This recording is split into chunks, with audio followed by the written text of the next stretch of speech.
What is going on YouTube? So in today's video, I'm going to be installing a very cheap swirl flap delete kit onto my 2011 BMW 335d. I actually ordered this kit off of Walmart.com, and this is it. It actually came straight from China, so I had to wait for it to go through customs and everything. So it took about 2 weeks to get here.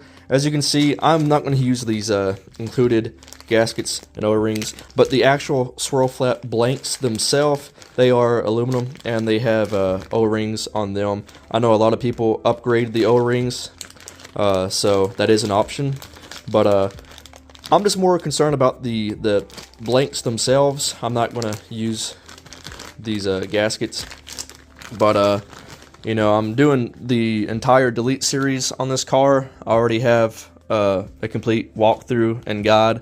It's a 3-part series, and it's soon to be a 4-part series now with the swirl flap delete. So yeah, I'm gonna go ahead, open this up. We'll take a closer look at these out of the bag. So here's the kit, and if you guys are wondering, the US spec M57 diesel engine requires the 33mm blanks. So this is what we have here. These are the 30mm swirl flap delete blanks, and as you can see, these are very, very crude. The gaskets and O-rings, I have to say, I'm actually fairly impressed with them. They feel of decent quality.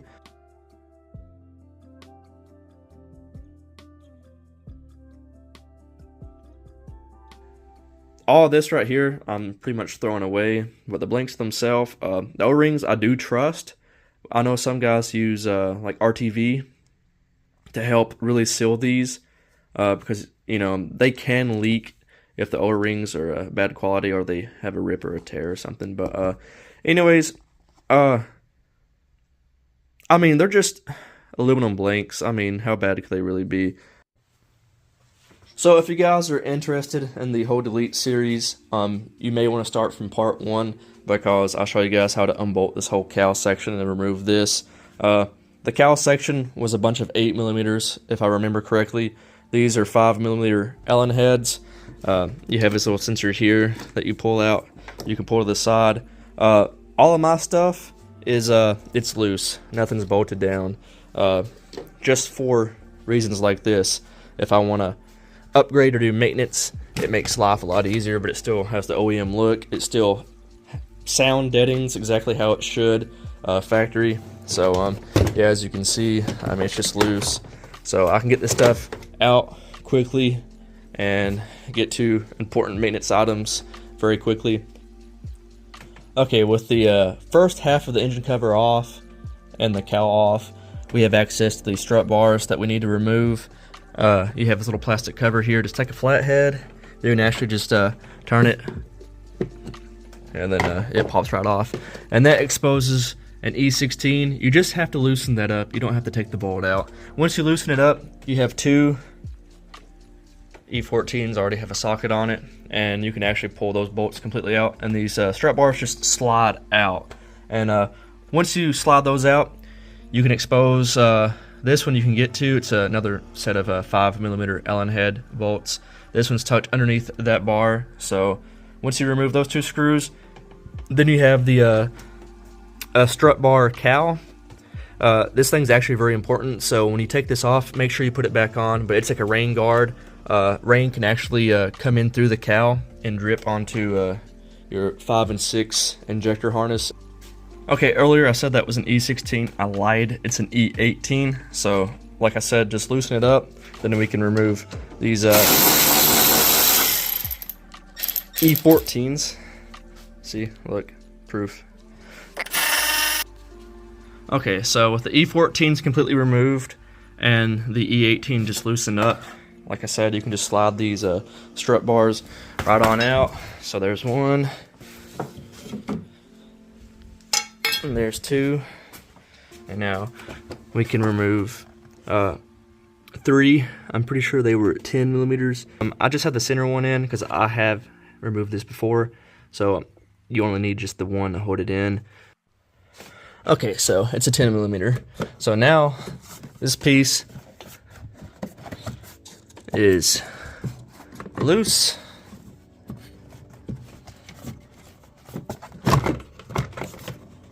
it's a pain in the butt to get it out. There we go.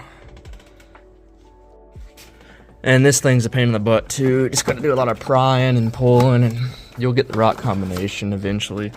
And there we go. So these are all 10s along there, and these right here are 11s. So I'm gonna go ahead and remove those. We need to disconnect the throttle body, map sensor, and some other sensors back there need to be disconnected. So that way, once you have all the bolts removed, you're not getting tangled up in anything. So I have all these 10s loosened up. They're captive. They won't come all the way out. But this third one right here from the back, this one actually holds this little bracket. This is the threaded little hole for the second piece of the engine cover, so that 5mm Allen bolt can actually thread into it and lock into place.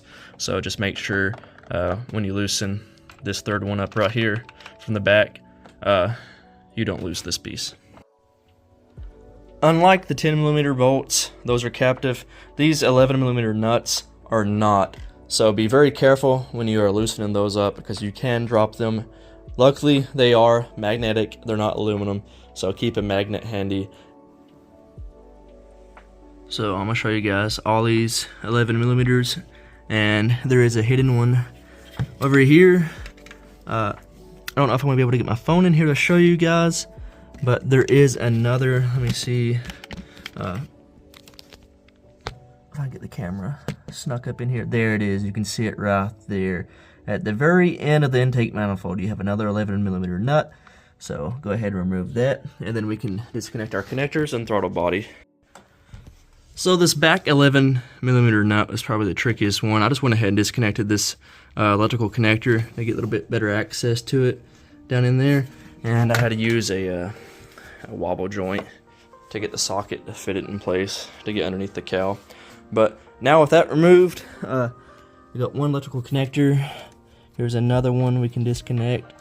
These are just push tabs. You just push down on them and pull, and then you can see this whole intake manifold is loose.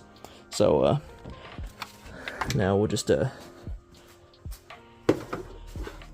fastest and easiest way to do this is just disconnect the throttle body harness right here, or connector, and we're going to take this pipe, this intake, and just slide it off, and then this thing will all come out in one big chunk. So for this connector, you just squeeze both these tabs. You may have to take a flathead to get inside for that tab to squeeze it in, and then for this you can just take a pick and pull. Maybe a flathead would work better on this, honestly, because I was afraid that was going to happen. Your spring may launch itself across the room, so I'm going to go ahead and just lay that to the side. Use a flathead, you have more control over that. So anyway, now with that removed, okay, we are not quite home free yet. Looks like there's a 10mm bolt that holds in this bracket. It's like a little retainer for the dipstick tube and for this main wiring harness here. So I'm gonna try to get my finger and show you guys. It's right underneath, down in there. You guys can see it if you can stick your head down in there. Let me get my phone. Well, it's in there, I promise. And then right here looks like a little push tab for this, like push-in style clip for this brake line, looks like. So I'm gonna take some thin needle nose, compress that in, and work this brake line out, or a vacuum line. Okay, so the bracket holding that in, it's a really small tin, so make sure you don't lose it and drop it down at the engine bay. And like I said, a pair of small needle nose, and I was able to squeeze that and pop that vacuum line right out. That's the size needle nose that I used. So we should be good to maybe pull this intake manifold out now.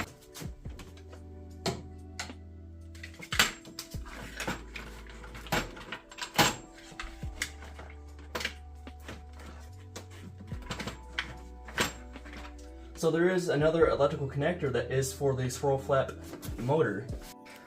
So there's a connector for the actual swirl flap motor. You guys can see it right there. Looks like it's a squeeze tab on both sides. You have to squeeze it. So I'm gonna see if I can get in there and squeeze it. Well, since this intake manifold is loosened up, I'm gonna try to raise it up, get better access to it real quick. So I take a long screwdriver to press on one end of it while I got my thumb on the side facing me, and now that connector is loosened up for the swirl flap motor. Now this intake manifold should completely come out. So yeah, we learn as we go here on my channel. So guys, I'm definitely not a professional, I'm a hobbyist, so I learn things as I go, as you can see. So intake manifold is now completely out, and we can flip it over and start removing these swirl flaps. So it looks like while removing the intake manifold, we drop these like little gaskets here. So double check your intake manifold, make sure they're still in place. If not, they probably fell. That one's still on a stud, luckily. My car supposedly was walnut blasted like, I don't know how long ago, but you can see my intake ports are pretty dirty. I've seen them much worse, but now it's a perfect time to clean them up, especially these upper ones here. That's pretty nasty. So go ahead and clean those out while you're down there. You know, might as well. So these little spacer things actually go on the back end of this intake manifold. As you can see, here's some right here. They're about to pop out, and they just kind of hold these in place from the other side.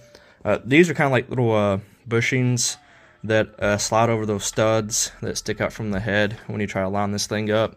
So I'm not going to worry about those right now. I'll put those back in after we remove these swirl flaps, as you can see right here, real nasty. So now is a great time to start cleaning everything up real quick. So these screws are actually T20s. So there's 2 per flap. So let's go ahead and just back these out. We have an actuator rod from the motor that we need to disconnect too. Looks like I'm actually going to have to remove the swirl flap motor and get the actuator rod off so I can access the bottom screws. So these are T20s too. Looks like there's 2 of them. Remove those 2 screws, and it's got little like channels that this slides out of. So we'll put that to the side. It's actuator rod. Okay, so it looks like I can actually just take a screwdriver and kind of pry this bar out. So that's what I'm gonna try to do. So take your screwdriver and actually start it at the swirl flap. You can actually pop the rod. After I've started looking at it closer, the swirl flaps just have like little slotted actuators, and these are like little nubs. You can see my finger, and they just pop right out. So now we have complete access to the T20s. So I'm gonna remove them now.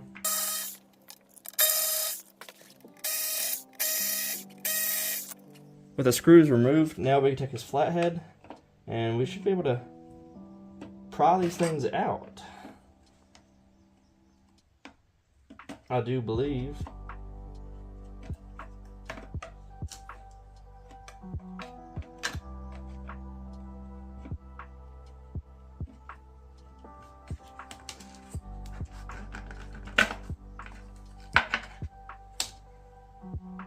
Look how nasty that is.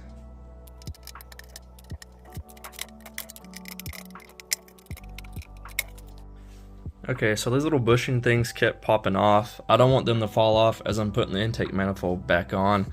So I just used some RTV to kind of hold them in place. I'm still missing one. I don't know where it's at. I'm gonna hunt for it here in a little bit. But anyways, I'm gonna use some RTV just around these O-rings for these block off plates. And I'm just using a high temp copper. It's actually for exhaust. But you know, all these gaskets, they're orange, so I was going to stick with the orange theme here. But anyways, I'm just going to put a lot coating on this O-ring, and I'm going to press this in place. We're going to reuse the T20 screws. That's what holds them in place.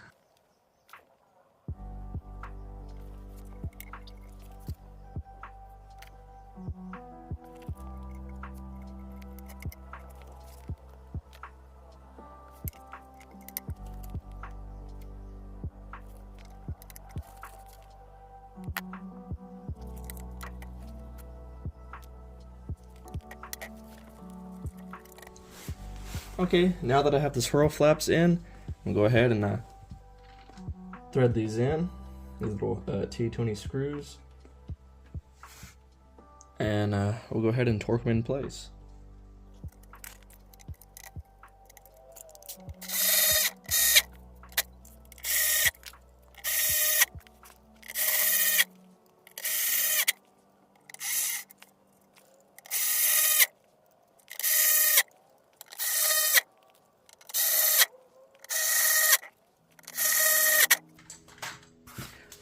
Okay, that's all of these swirl flaps in place, nice and tight.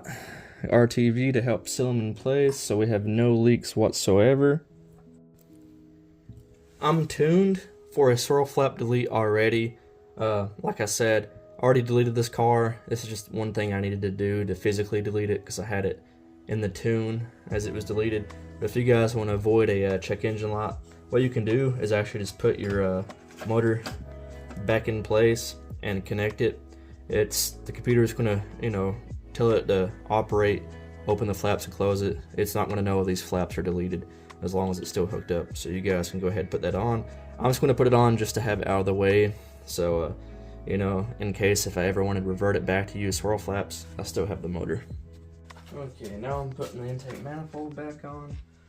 Just keep an eye on these little bushings, make sure they don't fall off.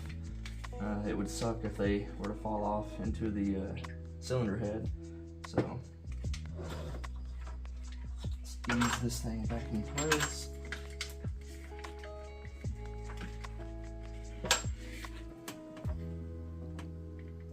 And try to get it to guide over these studs.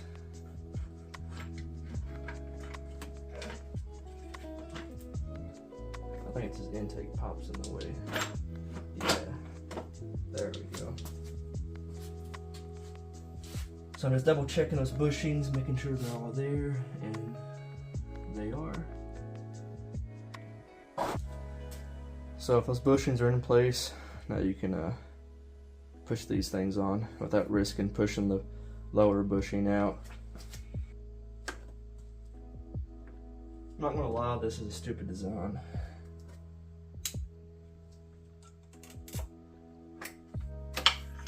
Starting them with the magnet, then I'm just pushing them in with my finger.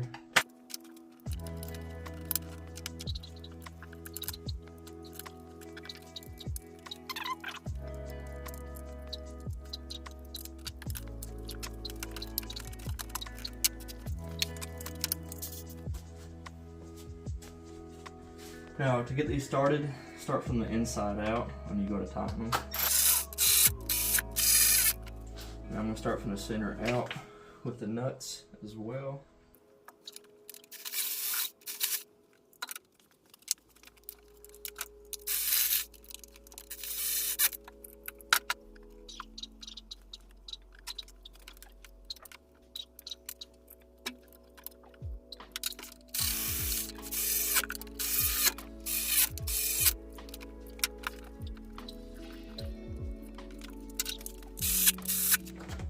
Remember the third one from the back to put your bracket back in place.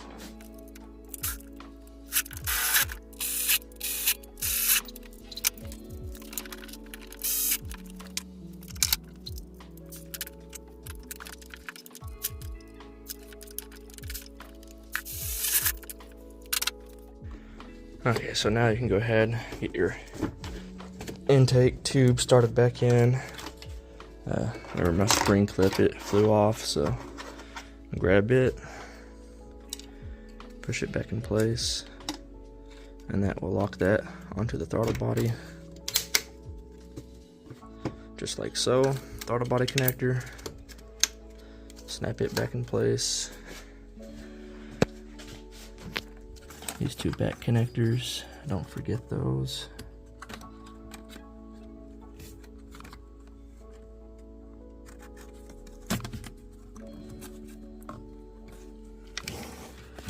Spare connector,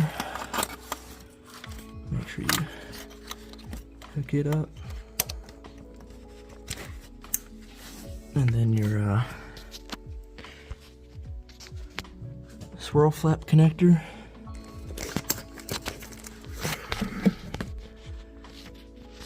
place, just like that. And your vacuum hose. Remember this little plastic push clip. Snap it back in place, just like so. Our bracket with the small 10mm bolt, we need to go ahead and thread it back in and tighten that down. Now with all your electrical connectors in place, it's time to take a torque wrench and torque these bolts down. Okay, so I went ahead and put the second piece of the engine cover on first, because I was trying to remember what method you're supposed to do. So this goes in first, and then your little cowl trim piece goes in. It's almost held in by friction with the engine cover, and this little rubber gasket keeps falling off. So I have to keep working around that.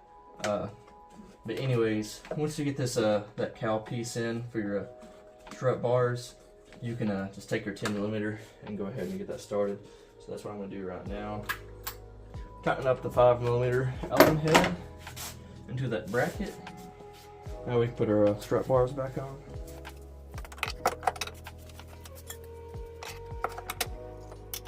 Tighten up our E14s.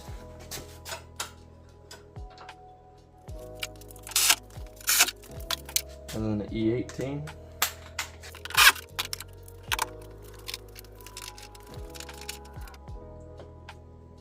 And put the cap back on.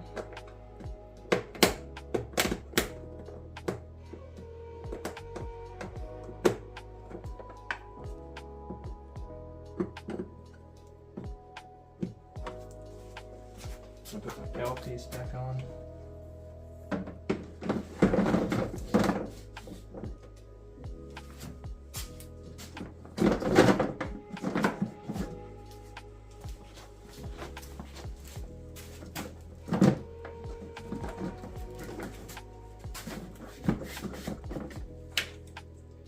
This connector.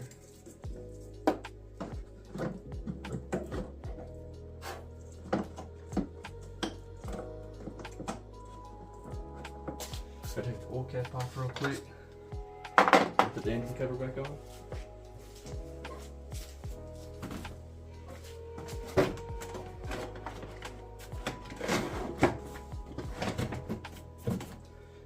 Put the oil cap back on. Snap our power wire into place.